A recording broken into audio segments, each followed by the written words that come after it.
রাজধানীর ফুলার রোডে ঢাকা বিশ্ববিদ্যালয়ের টিএসসি এবং ভিসি চত্বরের ঠিক পাশেই এই জায়গাটি ছিল মূলত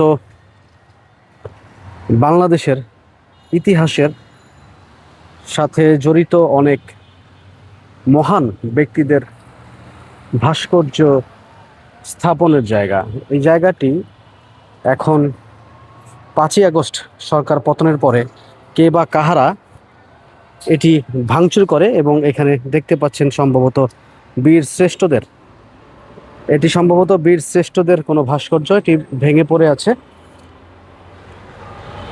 এই যে এখানে লেখা আছে স্বাধীনতা সংগ্রাম ভাস্কর্য চত্বর 52 থেকে 71 এবং সকল গণতান্ত্রিক আন্দোলনের শহীদ জাতীয় বীর এবং জগৎ বিখ্যাত বুদ্ধিজীবী কবি সাহিত্যিকদের স্থাপিত ভাস্কর্যগুলো শিল্পী অধ্যাপক ভাস্কর শামীম শিকদার। যেহেতু এটি ঢাকা বিশ্ববিদ্যালয়ের ভিতরে অবস্থিত, এটি রক্ষণাবেক্ষণের দায়িত্ব অবশ্যই ঢাকা বিশ্ববিদ্যালয় কর্তৃপক্ষ। তো কে বা কাহারা 5ই আগস্টের পরে এগুলো ভেঙে চলে গেছে, সেটি আসলে ঢাকা বিশ্ববিদ্যালয় কর্তৃপক্ষ এখনও সেটি বের করেছে কিনা জানি না। তবে বোঝা যাচ্ছে যে 5ই আগস্ট 2024-এর পরে আজকে 5ই আগস্ট 2026, 2 বছরেও এগুলো নিয়ে মাথা ঘামায়নি বিশ্ববিদ্যালয় প্রশাসন।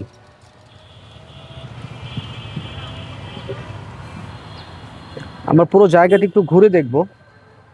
এখানে কারো অবয়ব দেখে যদি চেনার উপায় থাকে তাহলে অবশ্যই আপনারা ধরে নেবেন এবং বুঝে নেবেন যে এখানে কাদের কাদের ভাস্কর্য রয়েছে।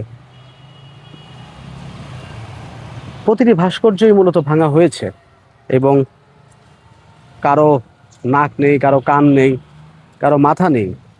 কে বা কাহারা এই আওয়ামী লীগ সরকার পতনের পরে এই দিকে এই জাতীয় বীরগুলোর উপরে কাদের আসলে ক্ষোভ জন্মালো যে সারা দেশ যখন আওয়ামী লীগ সরকার পতনের আনন্দে উল্লসিত, ঠিক সেই মুহূর্তে এই ভাস্কর্যগুলোর উপরে আসলে কার এত ক্ষোভ জন্মালো যে এগুলো ভাঙতে হবে।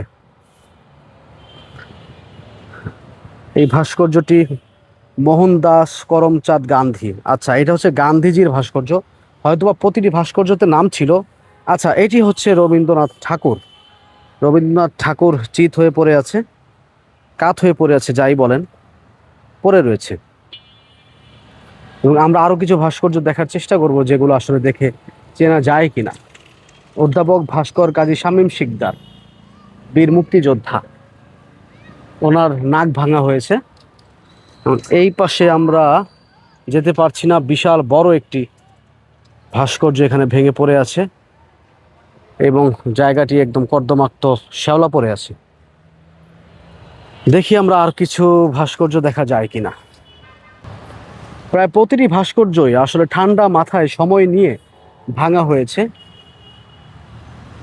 যেহেতু এরা হচ্ছে সেই 47 থেকে 52, 52 থেকে 69, 71, 71 পরবর্তী সকল বীরদের ভাস্কর্য এখানে রয়েছে। এগুলো আসলে পরিকল্পিতভাবেই ভাঙা হয়েছে।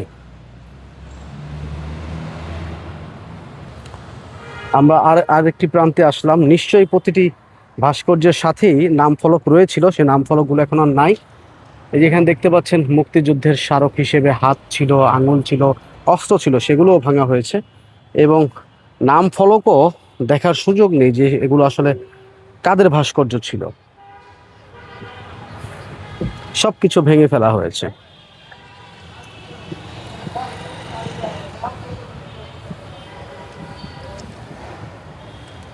আমরা একটু দুই পাশে দেখতে পাচ্ছি এখানে আসলে নাম ফলকগুলো মুছে ফেলা হয়েছে এবং প্রতিটি ভাস্কর্য 5ই আগস্ট শেখ হাসিনার পতনের পরে এই জাতীয় বীরদের উপরে, আমি জানি না যে কাদের এত ক্ষোভ জন্মালো, বাংলাদেশ পন্থী কিনা তারা, তারা মুক্তিযুদ্ধের সপক্ষের শক্তি কিনা, অথবা তারা স্বাধীন বাংলাদেশকে ধারণ করে কিনা জানি না।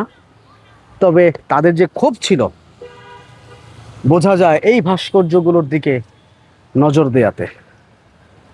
এত কিছু থাকতে দেশে এই ভাস্কর্যের প্রতি তাদের কেন ক্ষোভ জন্মালো এবং তারা কারা সেটি বিশ্ববিদ্যালয় প্রশাসন খুঁজে বের করেনি, চেষ্টাও করেনি এগুলা পুনর্নির্মাণের। যেহেতু তারা জাতীয় বীর, এখানে আসলে কোনো রাজনৈতিক দলের আমার মনে হয় অনুমতি থাকারও কথা না, আপত্তি থাকারও কথা না যে এগুলো আবার পুনর্নির্মাণ করা না হোক। যেহেতু আওয়ামী লীগ পতনের পরে ডক্টর মোহাম্মদ ইউনূসের সরকার ছিল, সাংস্কৃতিক মন্ত্রণালয়, মুক্তিযুদ্ধ মন্ত্রণালয় সবই ছিল। এই যে এখানে ভেঙে পড়ে আছে সম্ভবত এটি লালনের একতারাটা ভেঙে ফেলা হয়েছে এবং গণতন্ত্র মুক্তি পাক স্বৈরাচার রিপাত যাক এটির হাতটি ভেঙে ফেলা হয়েছে। আপনারা ভিডিওটি শেয়ার করবেন যে আসলে ঢাকা বিশ্ববিদ্যালয় প্রশাসনের যেন টনক নড়ে, এগুলো যেন আবারও পুনর্নির্মাণ করা হয়। যে এখানে একটি নারীর ভাস্কর্য রয়েছে, সে নারীর ভাস্কর্যের হাতটি ভেঙে ফেলা হয়েছে এবং আমি মনে করি তদন্ত করে বের করা উচিত এগুলো কারা করলো, কেনই বা করলো। চারপাশে যেহেতু সিসি ক্যামেরা রয়েছে, একদম অনায়াসে চাইলেই বের করা সম্ভব যে এগুলো কারা ভাঙলো। এই যে দেখেন,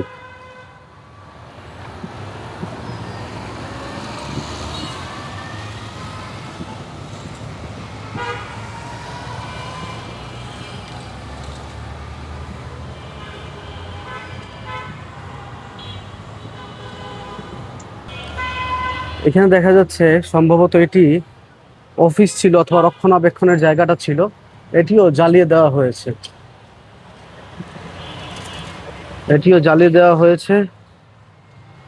তো এটি অবশ্যই আমি মনে করি তদন্ত করা উচিত যে কেন, কারা এই বাংলাদেশের ইতিহাসকে কেন তারা মুছে দিতে চেয়েছিল ঠিক 5ই আগস্টের পরপরই।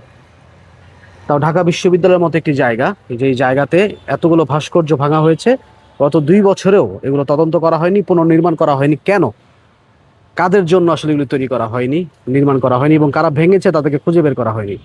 আমি মনে করি তদন্ত করা উচিত।